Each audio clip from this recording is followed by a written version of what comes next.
மூக்க அழகிரி தமது ஆதரவாளருடன் கலந்து ஆலோசித்து தீய சக்தியான திமுகவை அழிக்கும் நல்ல முடிவை எடுப்பார் என கள்ளக்குறிச்சியில் பாஜக முன்னாள் தேசிய செயலாளர் ஹெச் ராஜா தெரிவித்துள்ளார். கள்ளக்குறிச்சி மாவட்டம் கள்ளக்குறிச்சி அருகே உள்ள சாமியார்மடம் பகுதியில் பாஜக சார்பில் கள்ளக்குறிச்சி மாவட்ட பாஜக தலைவர் பாலசுந்தரம் தலைமையில் நடைபெற்ற வேல் யாத்திரை சிறப்பு பொதுக்கூட்டத்தில் சிறப்பு அழைப்பாளராக பாஜக முன்னாள் தேசிய செயலாளர் ஹெச் ராஜா கலந்து கொண்டு பேசுகையில், இந்து மதத்தை இழிவாக பேசுகின்ற தீய சக்திகளுக்கு எதிராக சுரபத்ரா யாகம் செய்த வேல்களை எடுத்துக்கொண்டு இன்று திருத்தணியிலிருந்து திருச்செந்தூர் வரை பாஜக கட்சியின் மாநில தலைவர் எல் முருகன் தலைமையில் யாத்திரை நடைபெற்றுக் கொண்டிருப்பதாகவும், இந்து மதத்தினர் அமைதியானவர்கள் என்பதால் இந்து மதத்தை அழிக்க வேண்டும் என்று புறப்பட்டிருக்கின்ற கூட்டம் ஸ்டாலின் திருமாவளவன் கூட்டம் என்றும், எல்லா சமுதாய பெண்களும் அலைகிறார்கள் என்று கொச்சையாக பேசிய திருமாவளவனுடன் கூட்டணி வைத்துள்ள திமுகவும் காங்கிரசும் தமிழக அரசியல் களத்திலிருந்து அப்புறப்படுத்த வேண்டும் என்றும், தமிழகத்தில் இத்தனை நாட்களாக இந்த திராவிட கயவர்கள் கூட்டம் பின்னர் கருப்பர் கூட்டத்தை உருவாக்கிய தீய சக்திகள் ஸ்டாலின் திருமாவளவன் KS அழகிரி என்றும், மூக்க அழகிரி நல்லவர் என்றும் 20ஆம் தேதி நல்ல முடிவை எடுப்பார் என நினைப்பதாகவும், சேற்றில்தான் செந்தாமரை முளைக்கும் அதுபோல அந்த குடும்பத்திலும் நல்ல மனிதர் இருப்பதாகவும் மூக்க அழகிரி குறித்து ஹெச் ராஜா புகழாரம் சூட்டினார்.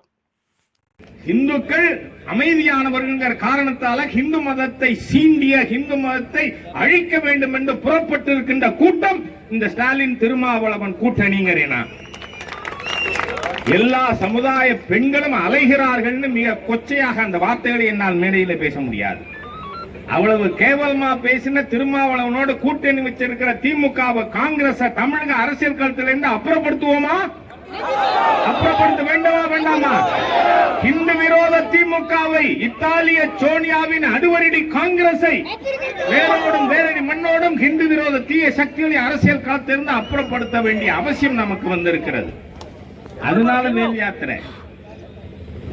அதற்கு அடுத்ததாக இந்த விழுப்புரம் மாவட்டம் கள்ளக்குறிச்சி முன்னாத்தானே இருந்தது.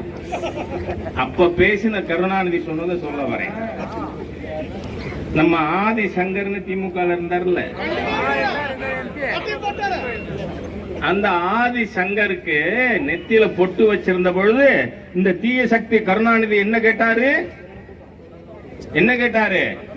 நெத்தியில ரத்தம் வழிதான்னு. அப்பவே நான் கேட்டேன், இதை எங்க அம்மா தயாளு அம்மா கிட்ட கேட்க முடியுமா உன்னால?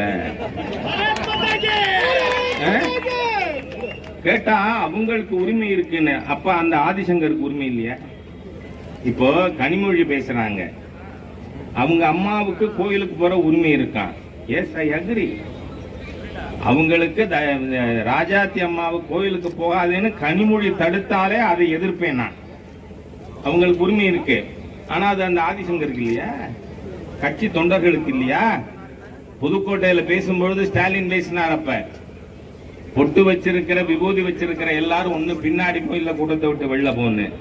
அப்பவே நான் கேட்டேன், என் சகோதரி துர்காவை வீட்டை விட்டு வெளில போன்னு சொல்ல முடியுமா அவனால?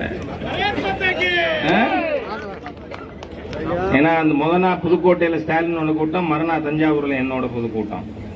அப்பவே கேட்டேன் நான், திருநாவுக்கரசர் கூட என்ன ராஜா இப்படி பேசுறீங்கன்னு. உண்மையை நேருக்கு நேர பேசலைன்னா அவனுக்கு பேரு கோழை. காரணம் என்ன? மகாத்மா காந்தி சொல்றாரு, அதுல நான் மிகவும் உறுதியான நம்பிக்கை உள்ளவன். அசத்தியம், அநீதி, அடக்குமுறைக்கு அடிபணிவது கோழைத்தனம். தமிழகத்தில் இவ்வளவு ஆண்டுகளாக இந்த திராவிட கயவர்கள், இந்த திராவிட இயக்கத்தை சேர்ந்த இந்த கயவர்களின் கூட்டம், பின்பு கருப்பர் கூட்டத்தை உருவாக்கிய தீய சக்திகள் இந்த ஸ்டாலின், திருமாவளவன், KS அழகிரி. மூக்க அழகிரி நல்லவர், 20ஆம் தேதியை நல்ல முடிவு எடுப்பார் என்று நினைக்கிறேன். அதாவது சேற்றில் தான் செந்தாமரை முளைக்கும், அதுபோல அந்த குடும்பத்தில் கூட நல்ல மனுஷன் பிறந்திருக்காரு.